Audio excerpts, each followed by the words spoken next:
let's talk about the men who actually co-created Spider-Man. There's nobody in this room who has not been touched by the gentleman I'm going to bring up here real quick, so we won't belabor the point. He is, ladies and gentlemen, truly, he's a living legend. You can't say that about too many people. This man is a living legend. Everybody in this room is here for a reason, because somewhere along the line, this man's creation has touched your life. And there's not a creative person that's in that room down below who also hasn't touched it. He's co-created Iron Man, Thor, Fantastic Four, a bunch of the guys in the Avengers, Spidey. I mean, I'm going to miss the Hulk. I'm going to miss them all, right? So we're going to bring them up, but to you guys out there, especially the young kids, he's that old dude that's in all those those superhero movies, Mr. Stan Lee.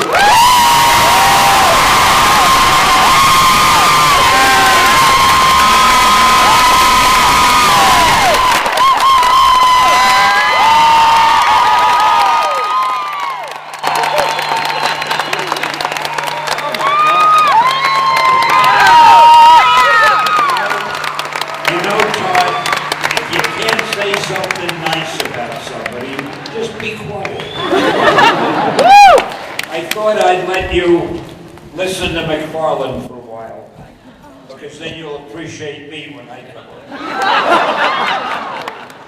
on. Forgive me, I know it must have been an ordeal for you, but at least now we're on the right track. Why are you there and I'm here? No, I'm just... Why aren't we together?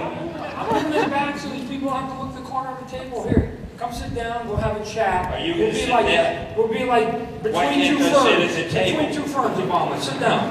I need the protection of a table in front of me. We're too vulnerable this week. All right, what the hell? Okay. Stan was in San Francisco yesterday, throwing out the first pitch at the Giants ball game. Called the San Francisco Giants. Actor Michael Rooker from Walking Dead was down here, and Michael's been sitting down in the green room making excuses why he couldn't catch Stan's fastball. So I begged Michael to be here instead of what's his name, but Michael obviously had more important things to do. I got stuck with, I'll remember your name sooner or later. What is it you do again? I just copied some of the crap he did. This guy did the best-selling Spider-Man book of all time years ago. And I was so jealous I didn't talk to him for 5 years. All right, so look at everybody, whether you're old or you're young, at some point you got to go out into the world trying to get a job, right? I mean, arguably one of the most difficult things we have to do. I've written before how I got rejected hundreds of times. So see if you can just tell people how you got your introduction into the business and how tough of a road it was and how many doors you got closed on your face before they finally Well, said it was easy for me. I started out as a lowly assistant. People realized how brilliant I was, and before you knew it, I was the editor and art director. See, he's got to learn how to cut a story short. I heard him before going on and on and on with his history, and I heard the sound of snoring in the audience. And I said, I've got to come up here and rescue you, because I care for you people.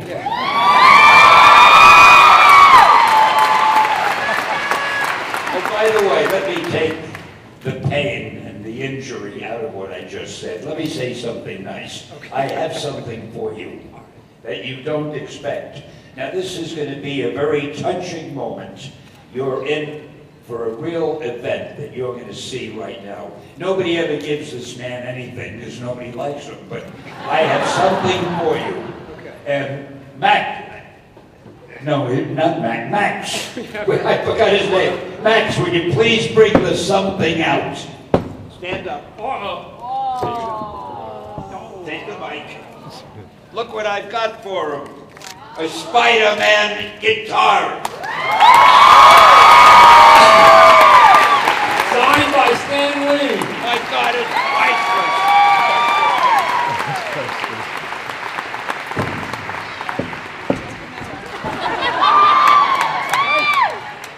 He is so awed. He is so overwhelmed by gratitude. What's he doing? I'm going to put it there so people can see it. Are you going to play it for us? No, we're good. We'll give it away. All right. Well, I thought it would really... It's going! cause more of a stir than that. I mean, if that's how emotional you're going to get, I'm going to take the damn thing back. All right, let's go back to the early 60s. You mean that's it with the guitar? We planned it, we rehearsed it for hours, that we give him the guitar and he would melt in a sea of emotion and gratitude. Oh boy, this is why I have no use for the man. I've been telling you.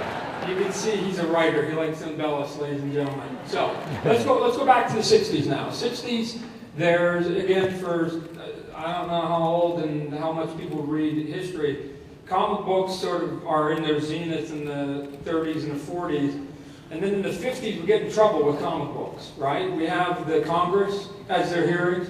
Dr. Wortham comes in, says the comic books are distorting the mind. See, he says to be right, but he doesn't wait for an answer. He keeps going on and on. You let this man have a stage. You give him a microphone. I could leave and have lunch, and you'll still be, he wouldn't know I was gone.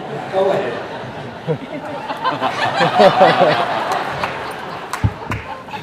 I came to rescue them for you, and I still can't shut them up. I mean, to rescue them from you. So let's see if we can answer at least one question before these good people have to go here. So in the 60s, and they don't have to go, they're going because you won't stop talking. I know, I am adorable. All right, let's see if we can get one question answered. In the 60s, no, but again, they have to... But it's your question. They're supposed to answer. No, we're going to get to that. Oh, really? We're going to get to that. We're going to get to your questions in a bit. Right. But here's the thing. I mean, look, they all know you from your Marvel work, and for all intents and purposes, it's the 60s. The 60s character. So talk to us about Congress coming out, having all literally having to reinvent Marvel. How did you guys go about reinventing Marvel, and ultimately you creating all those characters? I don't know what he's talking about. Congress wanted to do something, and I had to reinvent Marvel. No, you're right. So Marvel comes along, right? Yeah. So Marvel, let me tell you something about Marvel, reinventing it. I mean, you've gotten used to his dull stories. Now I'll tell you a good one. We changed our name to Marvel when our superheroes started selling well. We were called Atlas Comics. And when we had the Fantastic Four and then the X-Men and Spider-Man and so forth, I said, I'm going to change the name of the company and give it some excitement. So I called it Marvel, because I love advertising. And with a name like Marvel, you can come up with phrases like, make mine Marvel. Welcome to the Marvel Age of Comics, you know, stuff like that. Now, our competition was then called National Comics. They always followed whatever I did. So they said, in their brilliance, hey, Stan Lee changed the name of his company, let's change our name. Now, here's the part that's going to get you. We came up with the name Marvel, which is so great to use in ads and so forth. What did they come up with? DC. Welcome to the DC Age of Comics. Make mine DC. I mean, it was so easy for us to do better than them all those years. And don't get me wrong, I love DC. All right, now tell one of your dull stories. Okay, so now you've got Marvel, and now you've got to come up with basically a band of new characters. So walk us through the process of what it was like, because it seemed like you were throwing out a lot of ideas to those creative guys, the artists at that point, that were having to take all your crazy ideas. And I mean, within the span, all those characters I just mentioned earlier came out in the span of about 3 years. So why was that so prolific at that point? Well, he started to say, what was it like? And I'll show you why I'm such a good guest up on a platform like this. It was nice. I can't answer that question. You know, when you're a genius, you can't explain where it comes from. I gotta tell you, the funny He's starting to look like Albert Einstein too, right? The funny thing is, here I am bragging. This man did our best-selling comic. He's a writer, he's an artist. He has a zillion-dollar toy business. He makes toys. He is so goddamn successful that I hate him. And that's why I'm talking. I'm so jealous of him. But aside from that, I like him, if I can only remember his name. What was the question? How old are you? 91. 91 years old! But I gotta be honest. I know it's hard to believe because everybody thinks I'm only 89. A youthful 89. And look, when I was younger going to conventions, I would stand from a distance watching the stand. I got to tell you guys, there were about 3 models that I looked at to go, if I ever get on the other side of that table, I'm going to act like that person, right? And one of them was Stan, because if any of you guys had the good fortune to be in his line or whatever else, he's figured out, and if you guys ever get there, I don't care if it's in comic books or some other field, you make the people who put money in your pockets feel as good about themselves as possible in that short period of time that we have with you. I got to tell you, a lot of celebrities don't understand that concept, so I'd like to applaud you for being so gracious to the fans for decades and decades and decades. I'll accept that. Okay, to the point, you let a punk 16-year-old kid just sit by his side all day long and pepper him with questions. I mean, that's what he did for me, and he would have done the same for you if you'd been in the exact same spot. So, hey, let's talk about your cameos. All the ones that you've Hold it. Cameos? Starring roles. Those happen to be roles in a movie which are condensed because the stars of the movies are jealous and don't want me to have too much time to fill a role I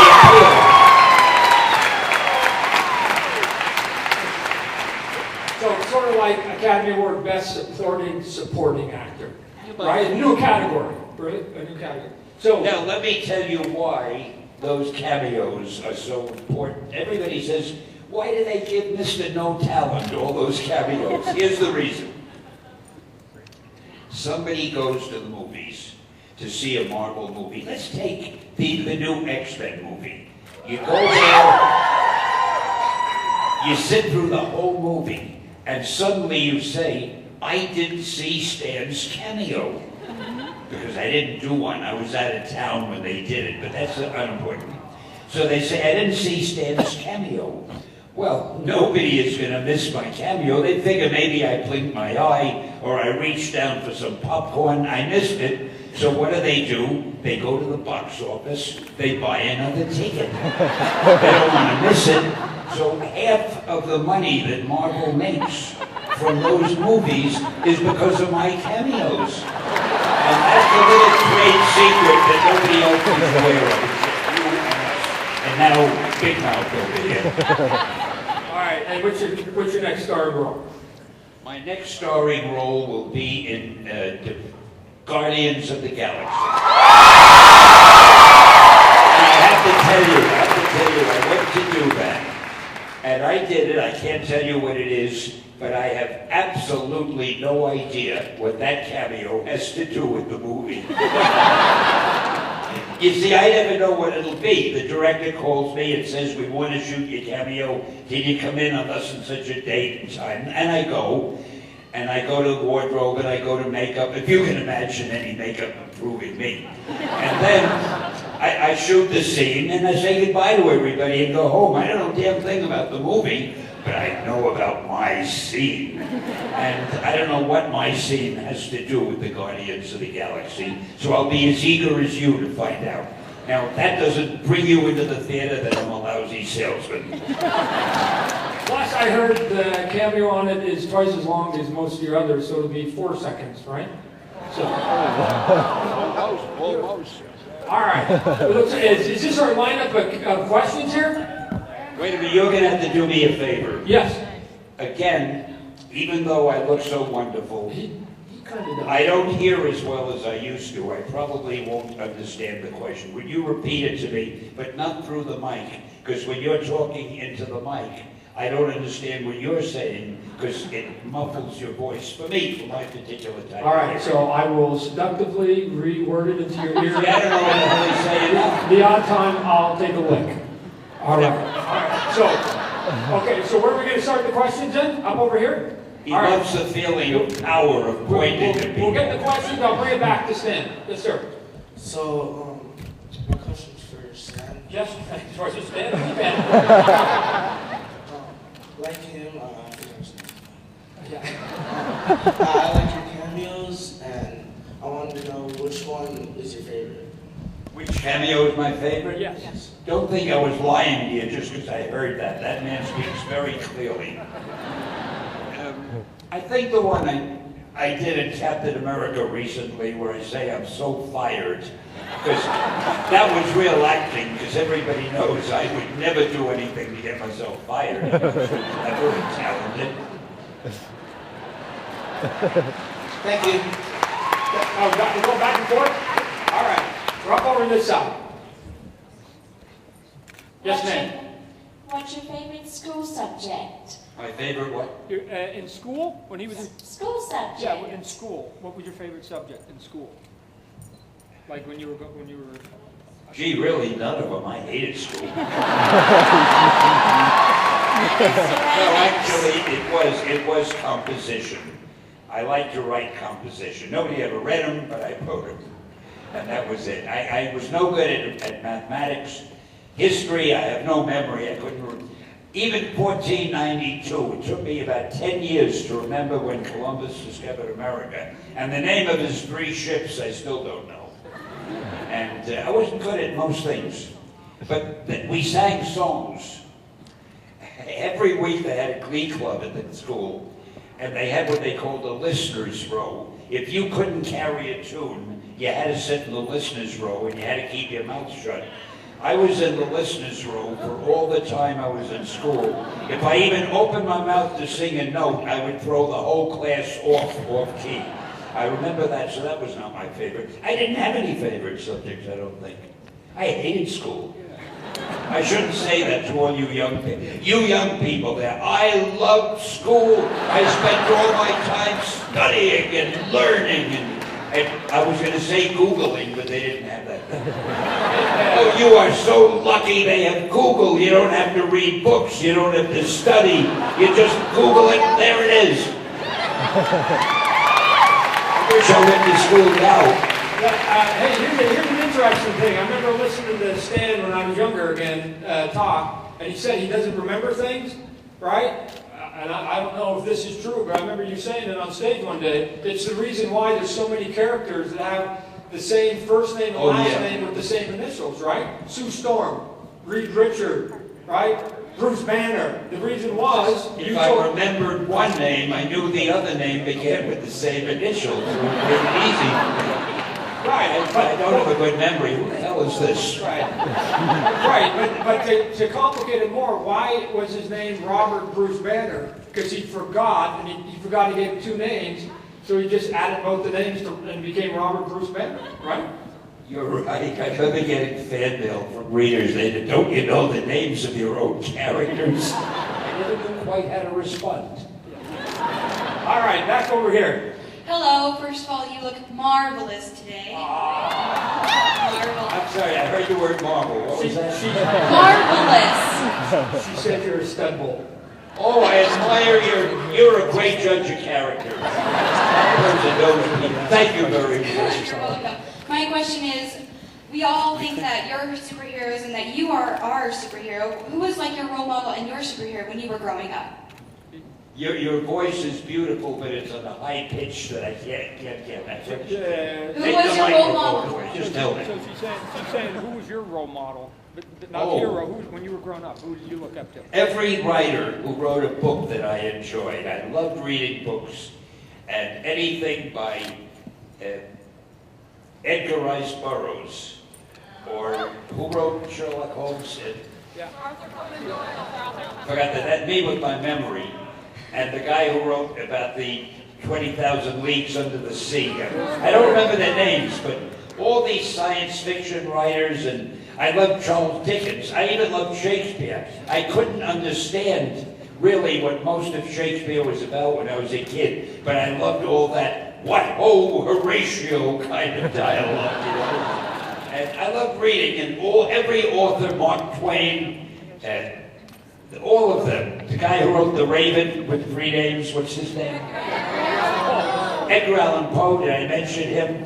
And I would read these guys and I'd say, how can they do it? You remember Edgar Allan Poe's poem? Hear the sledges with the bells, silver bells, what a world of monody, the melody, but tell. Where did he get a word like monody? Who knows a word like that? And it goes on and on. These guys were geniuses. I think that's what I want. I wanted to be a genius, but I only turned out to be a writer. Thank you. Thank you. We're over there. Over here? We're over in the mobility. Question over here. We're over here in this corner. Mark Twain was another one. I'm sorry. Yes, sir. Hello and good afternoon. My name's Leo. I want to say thank you for coming to Phoenix Comic-Con, Stan. You're welcome. I missed you the last time you were in town, and that made me sad. I missed that. But now I'm glad. So, Oh, yeah, I am too. so my I'm glad I'm question. anywhere. So my question is, there's been many directors that have taken on the Marvel movies, including Bryan Singer, Sam Raimi, and others. Is there a Oh, quiet out loud. I was with them all day yesterday. What did I do wrong to be punished this I am Mike. How you guys doing? I said, how are you? Oh, I'm magnificent. You know that. Look at all these people out here. They're all here for McFarlane. That's right. You should have heard when I came. Oh, Christ, it's Lee. They were having such a good time listening to Todd. Hey, Now they'll have a good time with you. I'm going to sit down and rest for a while. I'm thinking we should have this guy do a Spawn. Now, you and Todd talk for a while. Do Spawn. Yes. Spawn. Yes. Yes. Are you going to do that toy, that world toy? Who's going to be in Guardians of the Galaxy? Who do we know in that movie? Guardians of the Galaxy. Yeah.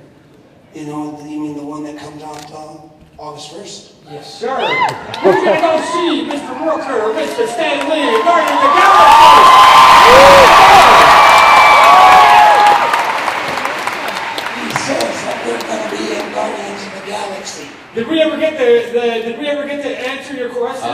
No. What's your question? What's your question? My question for Stan is there a director alive today that you would like to see take on one of your Marvel creations that hasn't done so? And if so, what is that person's name and which Marvel creation? Thank you. the person's name? He wants to That's know. like 3 questions, dude. Okay, so he wants to know: is there a director that you wish would take on one of your characters for a movie? Is there a director you go, oh, he hasn't signed on yet? Well, Fellini would have been great, but he's dead now. No, we've been lucky. We've had the greatest directors. Some of them, when they came on, I didn't even know who they were. I didn't know their names, but they did such a great job. Marvel has been lucky as hell because apparently most of the directors love our characters and they want to do those movies. And as you can imagine, the more successful the movies get, the more the directors want to do them. So they have no problem getting directors. Why they haven't asked me to direct one, I'll never know. But that's another subject. James Gunn's a good director. Will you stop? Don't talk in the mic. I can't. Here's what it sounds like to me when you talk to the mic. Put the mic away. What did you say? James Gunn's a good director. No, he repeated what I just said. What? James. Gunn. Okay, James. Yeah. John. Gunn. Gunn. Gunn. James. For all you parents that have had 2 children, they're doing their baby talk right now. Do you see why I don't have too many friends? Where's the next question coming from? Over here? Yes, yes. Actually, I have 2 small ones, but Okay. the main one is, how did you come up with the Marvel dynamic? How did I come up with what? The Marvel dynamic. What the hell is Marvel dynamic? Like, What's the Marvel dynamic, baby? Thank you. the way you over-exaggerate all of your characters' motions, and, What do you mean by that? like, when they can't just pound on the desk, they have to, like, put their hand all the way up and then slam it down. Exactly! Like that. What did she say? Hey, so She goes, when characters were drawn really large, when instead of just going like this on the desk, they go. That's my fault. I used to tell the artists, even Jack Kirby, who was the greatest of them all, one day he drew a picture of, in the beginning, of the, who's the villain? Dr. Doom. He drew a picture of Dr. Doom sitting in a chair, which was like a throne, and he drew him like this. And I said, Jack, Dr. Doom wouldn't sit that way. He'd sit like this. That was about the only time I had ever corrected Jack Kirby in my life, because he was the best. But we did, with all the artists and with all the writers, I would say, if a guy does anything, let him do it in a dramatic, the most dramatic way. If he's angry, I don't want him just to be angry. I want him to be furious. And if he's in love, he's not just in love. He's captured by romance. In fact, wait a minute, I'll tell you something about McFarlane. I don't remember where it was, Todd, but you and I were on a platform somewhere, and I was mentioning you. He did a shot, or you were giving an example, I think. And it was something we both agreed on. If you draw Thor with a cape floating, there was something you said, if you draw Thor with a hammer, he wouldn't be like this. He'd be like this. Todd understands that so perfectly. It's one of the few things he does understand. Whatever emotion you have, whatever action you have, you carry it to the extreme. So I'm still talking. That was what you saying. And it was brilliant, too. It doesn't matter. You go ahead. Waste a little time. I will repeat what he's saying that he thinks he heard me say, although he had a bad hearing. That what the theory was is comic books, for any of you guys or gals that want to draw, it's all melodrama. It's all Broadway. It's all Broadway, right? If you're on a stage, you don't act on Broadway so that you can sell whatever you're doing to the first 5 rows. You overact for the last row. Yes, it's for grandma that's got bad eyes. So what he's saying is if you get hit, you have to overact it. So the theory I said with Thor was that I could take Thor in the most mundane situation and make him look cool, and the way that it worked was... Mundane means a very simple, dull situation for any DC readers. And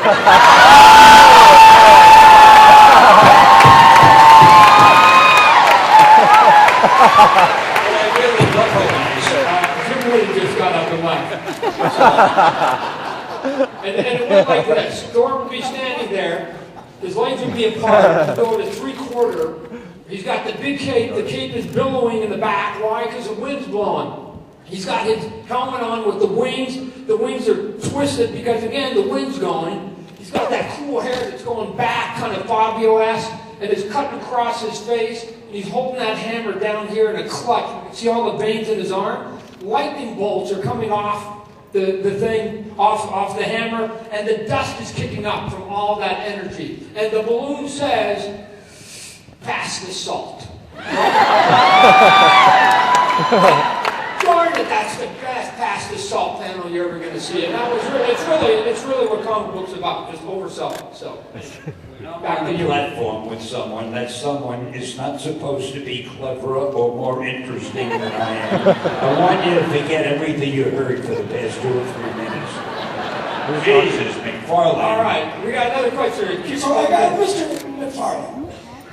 How do you suppose that relates to comic book characters coming to life on film then? You've been sitting there for 5 minutes, that's all you can come up with. Go on, answer him. But you know, we can't do that on film. No, you can't do it, but if I was directing, here's what I would say. I would go look at, the one thing that we can get away with artistically is we can do silhouettes, and our silhouettes can be different. You know who the king is, right? Superman's the king, right? I hope you're following every word of this. The Hulk is a brute, right? Spider-Man's sort of this little pedestrian guy that sort of does the cool stuff. So for you, if you were going to be, let's say, Venom, then the moments that you show me anger and rage, then I need you. Venom. I co-created him. He's cool. So, then at the moment that you get angry, then sell the anger, right? Because what I don't want you to do is come in and go, I'm going to be giving my lines here, and now when you get angry, I want you to make my kids jump out of their seat and scare the crap out of them when you deliver those lines at the key moments, not all the time. I don't want you to scare this little kid right here all the time. I want you at that moment to just go, hey, what's your name? What's your name? Brienne. I want you to get to Brienne. I want you to be a good Venom. I want you to be there, and then I want you to go, and I want you to jump. I want to make now that you just made her jump. I need you to give me a couple of those during the movie. Now go. Those are really cheap jump scares. I have no idea what the man is talking about. Okay. No jump scares. Michael, get her question first. What's your question, baby? If I was a superhero, a character, would you make me a superhero or a villain?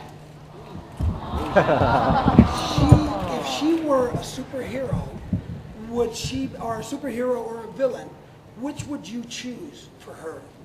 Would you make her a villain or a superhero? Well, I would have to get to know her a lot better. But I think we'll all agree that the supervillain is the most interesting one.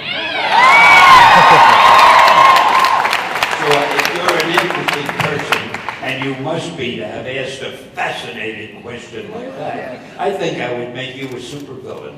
And I want anybody sitting near her to change his seat, move a little further away. We don't know how dangerous she may be. Let me tell you something about Dr. Doom, speaking of that. You know, Dr. Doom is supposed to be a supervillain, but I want you to think about it. All he wants to do is rule the world. Now, that's not a crime. You can walk up to a policeman and you can say, officer, I want to rule the world.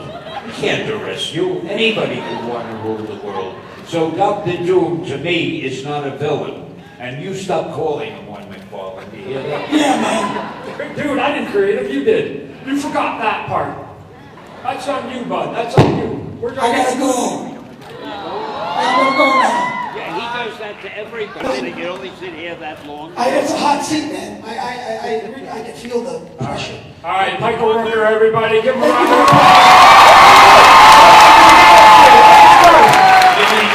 It's over. I'm going. You staying. Oh, we're staying. Guardians of the Galaxy. But you're my interpreter. Now I'm alone with him. You're in trouble. You know, we've worked together on 2 movies now. You and I. Guardians of the Galaxy. Galaxy. Well, maybe. I don't know. Do you have a thing with Guardians of the Galaxy? A cameo. You do? A small supporting role. Actually, I know. I wasn't sure if we were supposed to say that or not. Is it true, though? Yes, but you didn't know about my cameo? No, I've seen it. Well, where did you see it? Magnificent. I saw it on screen. You were. But what made you suddenly decide he's leaving? Why did you suddenly? Because he said it. Oh, I just suddenly It was decided. because you were talking so much. Yeah, you know how he is. Yeah. I'll see you later backstage. We'll talk about him. Later, I'll get it. Bye, guys. A great man is exiting the stage. Now we're stuck with each other. Where's our next question coming from? Right here, right here. Yes. Oh, look at that. Are you Venom or are you black costume Spidey? Venom. Yeah. All right, what's your question, young man? What inspired you to making all these comic book characters? What inspired me To make all these characters that you made. Oh, it's a simple answer. Greed. I had a job, and I wanted to keep working so I could pay the rent. And my publisher kept saying, hey, that one is selling well, now dream up another. And if I hadn't dreamed up another, he might have hired somebody else to dream up the other, so it was my job. I was the editor and the writer at the Marvel things in the beginning, and I just kept doing it. I never thought that someday I'd be addressing an audience like this, or that Marvel would become so big. It was a job. I didn't want to get fired. That's all it was. And it turned out to be something very nice. And I thank you all for that, because if you hadn't bought the books, I wouldn't be sitting here and working somewhere. So thank you. All right, back over here. I just wanted to ask Stan if you've ever had a story that you would love to tell, but didn't think that it would work out quite well. If I had a story I'd love to tell, I didn't hear the rest. Yeah, no. Have you ever written a story where you just went, it's a good one, but it won't fit the problem? Never. Everything I wrote, I loved. No, seriously, if I didn't like it, I wouldn't write it. Everything that I wrote was something that I wanted to say, and if I couldn't think of anything to say, I didn't write it. So maybe I'm the only author like that, but I love everything I wrote. I am my biggest fan. That's what you see.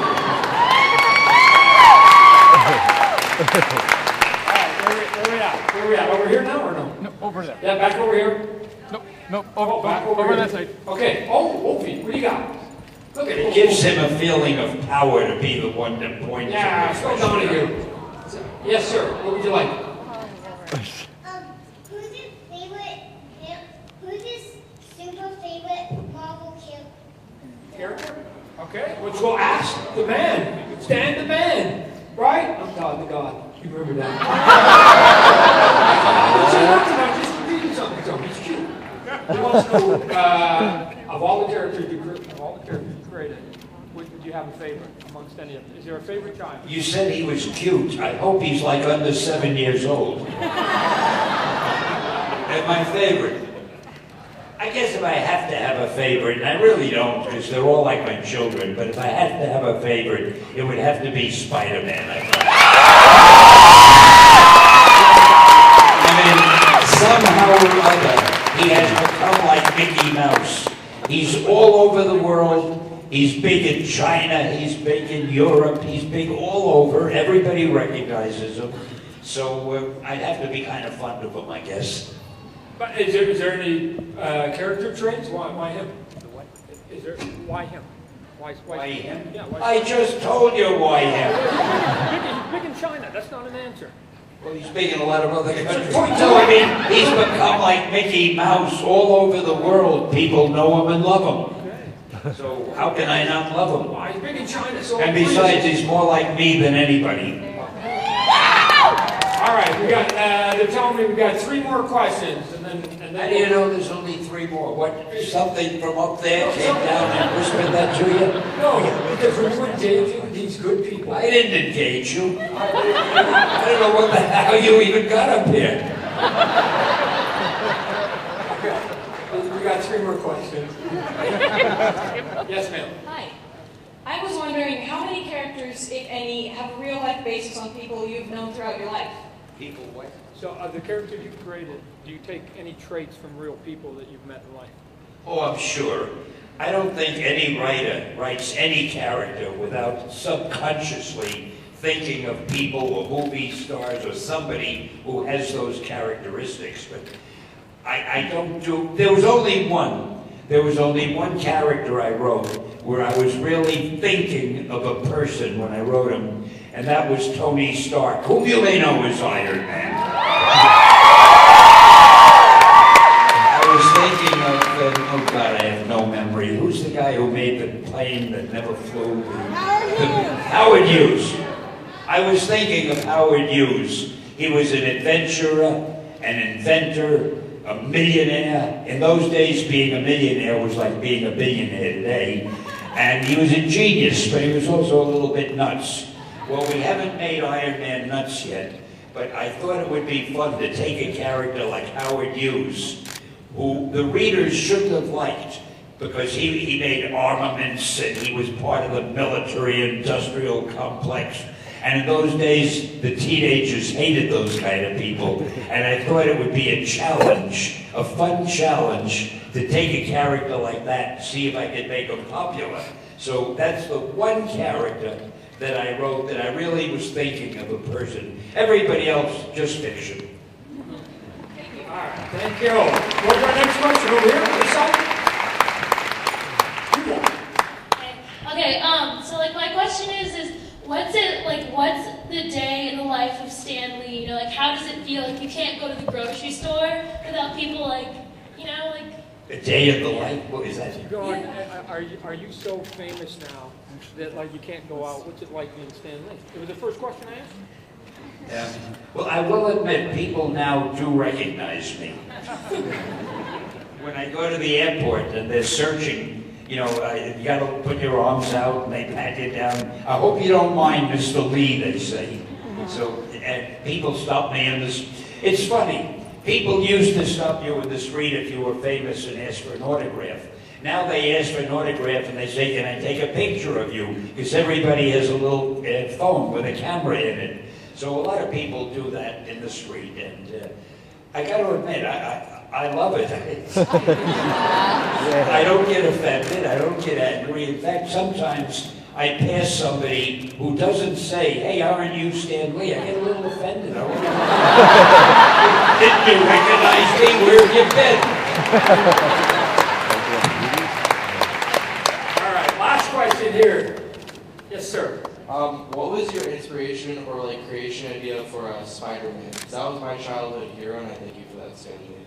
Right. So he wants to know what was your thought process for Spider-Man? My thought process? Yeah, for creating that character.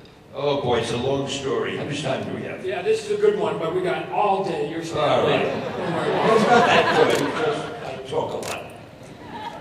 I had just done whatever heroes I had done, maybe the X-Men and Fantastic Four, I forget which, and my publisher, who was a strange guy, but I won't discuss that now, but he said to me, hey Stan, I think we're on a roll. We have a couple of good-selling heroes. Come up with another one for me.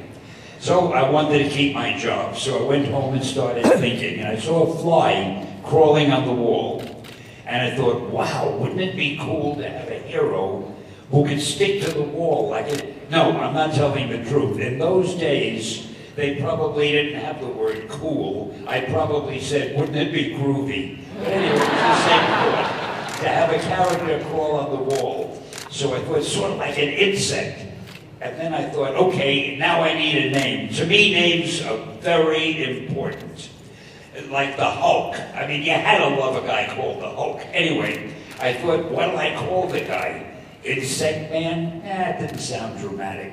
Mosquito Man? Nah. And I went down the list and I got to Spider-Man. Spider-Man. I said, wow, I got my name. Then I decided to make him different. I'd make him a teenager. And finally, I thought to make the readers empathize with him, I'd give him a lot of personal problems. He'd be poor, he'd live with an aunt who's always sick, and stuff like that. So I went to my publisher the next day, and I was so excited. I told him my idea, and he said, Stan, that is the worst idea I've ever heard. He said, first of all, people hate spiders, so you can't call a hero Spider-Man. You want him to be a teenage hero? Don't you understand teenagers can only be sidekicks? And then he said, and you want him to have personal problems? Don't you know anything about superheroes? They don't have personal problems. They're superheroes. So I walked out of the office with my tail between my legs, but I couldn't get the idea out of my mind. So we were going to kill a magazine. I think it was called Amazing Fantasy. Now, when you kill a magazine, nobody cares what you put in the last issue, because you're killing it. So I thought I'd get Spider-Man out of my system. I'd put him in that magazine. And Steve Ditko drew him. I gave it to Jack Kirby first, but he made him look too heroic. I said, I wanted to be just an ordinary, klutzy kind of teenager. Gave it to Steve Ditko, who drew klutzy characters. And we featured him on the cover, and I forgot about it. About a month later, after the sales figures came in, my publisher came running into my office, and he said, hey, Stan, do you remember that Spider-Man character of yours that we both liked so much? I swear. He said, let's make a series of it. And that's how Spider-Man was born. That is the truth.